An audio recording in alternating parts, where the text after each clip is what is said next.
Assalamualaikum warahmatullahi wabarakatuh. Sebelumnya saya ucapkan terima kasih kepada Bapak Agung Caksono, STMT yang telah mengampu dan membimbing kami dalam mata kuliah AI atau Artificial Intelligence. Sebelumnya perkenalkan, nama saya Reviana Davitri dengan NIM 211011112, kelas S1-09D. Di sini saya akan mempresentasikan terkait hasil ujian akhir semester saya yang berjudul Penerapan Mesin Learning untuk Mendeteksi Sentimen pada Artikel Berita. Untuk pembahasan yang pertama, yaitu terkait latar belakang, di mana terdapat 4 poin pembahasan, yaitu mengukur respon publik. Untuk mengukur respon publik ini, deteksi sentimen akan membantu media dan organisasi untuk memahami respon publik terhadap berita atau topik tertentu. Kemudian, terdapat identifikasi isu sensitif. Jadi, dapat membantu mengidentifikasi isu-isu yang mungkin kontroversial atau menimbulkan perdebatan sehingga organisasi dapat mengelola dampaknya. Kemudian, mengurangi kebutuhan manual. Jadi dengan menggunakan mesin learning tersebut, deteksi sentimen itu dapat dilakukan secara otomatis dan mengurangi beban pekerjaan manusia. Lalu yang terakhir ada penyaringan konten. Dengan menerapkan deteksi sentimen pada artikel berita, ini tentunya dapat membantu menyaring konten yang mungkin menyesatkan atau merugikan. Sehingga dengan kata lain, dengan adanya deteksi sentimen pada artikel berita ini, yang tentunya menggunakan mesin learning memiliki potensi untuk memberikan wawasan yang berharga, meningkatkan pemahaman tentang respon publik, dan membantu pengambilan keputusan yang lebih baik. Untuk pembahasan selanjutnya yaitu ada dasar teori, di mana yang pertama itu terkait Artificial Intelligence, atau biasa kita sebut dengan AI, seperti kepanjangannya yaitu Artificial Intelligence, maka AI ini merupakan kecerdasan buatan. AI juga merupakan teknologi yang dirancang untuk membuat sistem komputer mampu meniru kemampuan intelektual manusia, di mana aplikasi khusus AI ini itu mencakup sistem pakar, pemrosesan bahasa alami, pengenalan suara, dan visi mesin. Lalu yang kedua itu adalah machine learning. Machine learning ini sendiri merupakan cabang dari kecerdasan buatan atau suatu bidang kajian yang berfokus pada pengembangan dan studi mengenai algoritma statistik yang dapat secara efektif melakukan generalisasi dan sebagai hasilnya dapat mengerjakan tugas-tugas yang diberikan tanpa instruksi secara eksplisit. Selanjutnya terdapat hubungan AI, ML, dan DL, di mana AI ini adalah Artificial Intelligence yang merupakan kemampuan mesin untuk meniru kecerdasan dan perilaku manusia berdasarkan data. Lalu ML atau Machine Learning itu merupakan bagian dari AI yang memungkinkan mesin secara otomatis dapat belajar dan menghasilkan prediksi berdasarkan data yang digunakan. Selanjutnya ada DL atau Deep Learning, yaitu merupakan bagian dari Machine Learning yang memproses data dengan sangat banyak menggunakan algoritma-algoritma yang kompleks. Selanjutnya terdapat script program untuk mendeteksi sentimen pada artikel berita. Untuk penjelasan dari program sebagai berikut, di mana dari baris 1 hingga baris 3 itu merupakan suatu library yang digunakan untuk melakukan analisis sentimen pada artikel berita dari suatu URL, di mana import request merupakan library untuk melakukan HTTP request untuk mengambil konten dari URL. Lalu di sini ada Beautiful Soup, yaitu library untuk parsing HTML dan mengekstrak informasi dari halaman web. Lalu di sini ada TextBlock, merupakan library untuk analisis teks termasuk analisis sentimen. Kemudian pada baris 5 hingga 11 merupakan fungsi untuk mengambil konten dari URL yang diberikan menggunakan library request. Jadi di sini menggunakan perintah if. Jika status kode respon tidak sama dengan 200, maka fungsi akan memberikan pesan kesalahan dan menghentikan eksekusi. Nah, di sini kenapa 200? Karena pada protokol HTTP, kode status 200 ini menunjukkan bahwa permintaan HTTP itu berhasil. Jadi, secara khusus, kode status 200 ini menunjukkan bahwa permintaan telah berhasil dilakukan dan server memberikan respon yang berhasil pula.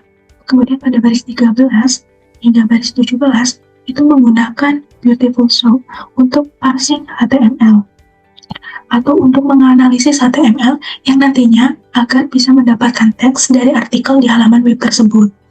Lalu pada baris 19 hingga baris 21 itu menggunakan TextBlock untuk menganalisis sentimen pada teks artikel. Jadi di sini terdapat sentimen polarity, yaitu untuk menghasilkan nilai polaritas sentimen yang berkisar antara -1 hingga 1. Mengapa menggunakan -1 hingga 1? Karena nilai sentimen yang berkisar dari -1 hingga 1 merupakan representasi numerik dari polaritas sentimen, yang tentunya nilai-nilai tersebut itu juga memiliki makna. Jika nilai sentimennya itu mendekati 1, itu menunjukkan sentimen positif, lalu jika Mendekati min 1 itu menunjukkan negatif, lalu jika sentimennya itu mendekati 0, itu menunjukkan sentimen yang netral atau kurangnya sentimen yang signifikan. Selanjutnya, pada baris 23 hingga baris 32. Di sini fungsinya untuk menentukan kategori sentimen berdasarkan nilai polaritas sentimen. Jadi, jika nilai polaritasnya itu positif, maka sentimen skornya itu lebih dari 0. Dan untuk alasannya, karena artikel menciptakan kesan positif berdasarkan analisis teks secara keseluruhan.